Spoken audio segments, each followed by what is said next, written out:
সালাম আলাইকুম।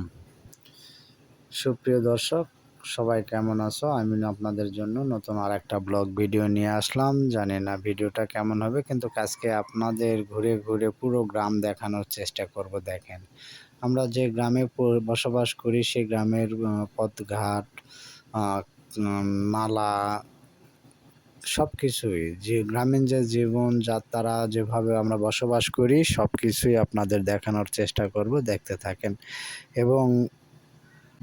এবং ভিডিওগুলো কেমন লাগে অবশ্যই জানাবেন, লাইক কমেন্ট করবেন কেমন লাগে আপনাদের। দেখেন, গ্রামের পথ, কিছু কাদা মাখা ইট পাড়া পথ দিয়ে চলাফেরা আমাদের সব সময়। দেখেন, অবশ্যই ভিডিওটা দেখলে যারা গ্রাম পছন্দ করে তাদের অবশ্যই ভালো লাগবে এবং আশা করি ভিডিওটা আপনাদের জন্য বানাইছি শুধু গ্রাম দেখার জন্য। যেহেতু আমি গ্রাম নিয়ে সবসময়, গ্রাম, কৃষি, ক্ষেত খোলা, বিভিন্ন রকম ফসল নিয়ে ভিডিও করি, তাই মনে করলাম যে বন্ধুদের মাঝে আজকে আমি পুরো গ্রামটা একটু ঘুরে ঘুরে দেখাই।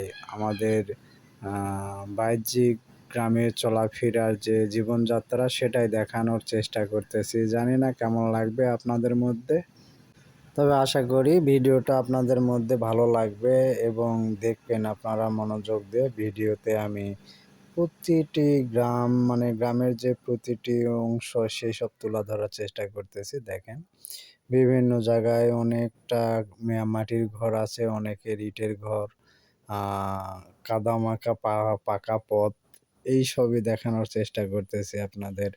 এখানে গরুর একটা খামার, মানে গরুর খামার জাতীয় একটা ব্যানার রেখেছি, এখানে গরু থাকে আমাদের গ্রামে। বিশেষ করে গ্রামে এখন চলতেছে বর্ষাকাল, এই কারণে হয়তো অনেকটা জায়গা দেখতে কেমন লাগতেছে জানি না, তবে তারপরেও বর্ষার মধ্যে গ্রামের বাঁশবাগানের ভিতর দিয়ে এইরকম পথঘাট, বাড়িঘর ভাঙাচোরা, বাড়িঘর জরাজীর্ণভাবে আমরা যে বসবাস করি সেই সব দেখানোর চেষ্টা করতেছি আপনাদের মধ্যে। আমরা গ্রামেতে অবশ্য আমাদের মানে সবাই এরকমভাবে মাটিতে লাউ শাক লাগায়। লাগানোর পরে আঙিনায় মাচা দিয়ে সেখানে ঘুরতে ঘুরতে এখানে একটা মাছওয়ালার সাথে আমার দেখা হয়ে গেল। গ্রামে ইনি মাছ বিক্রি করে বেশ কিছুদিন যাবৎ। আমার বুদ্ধির পর থেকেই দেখতেছি ইনি আমাদের গ্রামে মহিলাদের কাছে মাছ বেচে।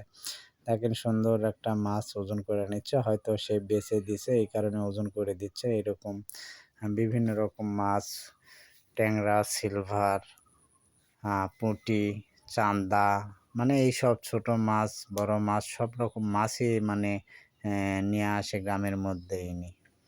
তো এরকমভাবে বিভিন্ন গ্রামের বিভিন্ন রকম বৈচিত্র্যময় ঘটনায় আমাদের দেখানোর চেষ্টা করতেছি। এখানে একজন খলাতে রোদের মধ্যে ধান দিছে, ধান শুকাইতেছে। হ্যাঁ, এটাও একটা গ্রামীণ জনপদের অংশ। এনি বর্ষা মৌসুমেও ধান শুকে তার খানার ব্যবস্থা করতেছে।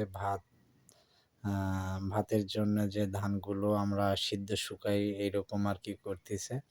তাই দেখতে থাকেন, আমাদের সামনের যে ভিডিওগুলো, মানে যে অংশগুলো সেগুলো দেখানোর চেষ্টা করতেছি। আর ভিডিও ভালো লাগলে অবশ্যই লাইক কমেন্ট শেয়ার করে দিবেন।